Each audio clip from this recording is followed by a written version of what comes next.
It's a विंडहैम और 10.5 inch barrel है, और जिसमें हमने थोड़ी सी मॉडिफिकेशन की है, मैकपुल का हमने किट लगाई है, और this is a launcher mag.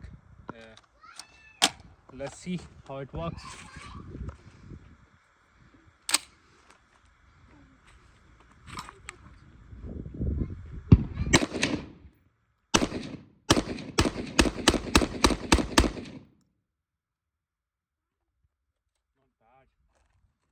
Superb. We have another one, and it's also a Macpul magazine for 40 shot, but I don't think we don't have 40 shot. It will be 5 or 10.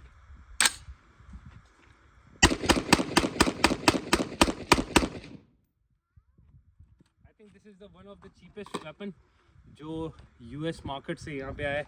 वैसे विंडहैम ने तो bankruptcy file कर दी है US में, तो this one is closed, the factory is closed. But still we have some options available here, or if you are comparing with the Colt, the quality is quite same, but हमारे यहाँ brand conscious लोग हैं, तो इस वजह से they prefer Glock और Colt, जिसमें वो 3-4 लाख रुपए ऊपर भर सकते हैं. But this weapon you can get into I think 750 to 800,000. So in 10.5 inch barrel, it's not a bad option, because normally Colt you'll get the commando version will be more than 1 million. Thank you.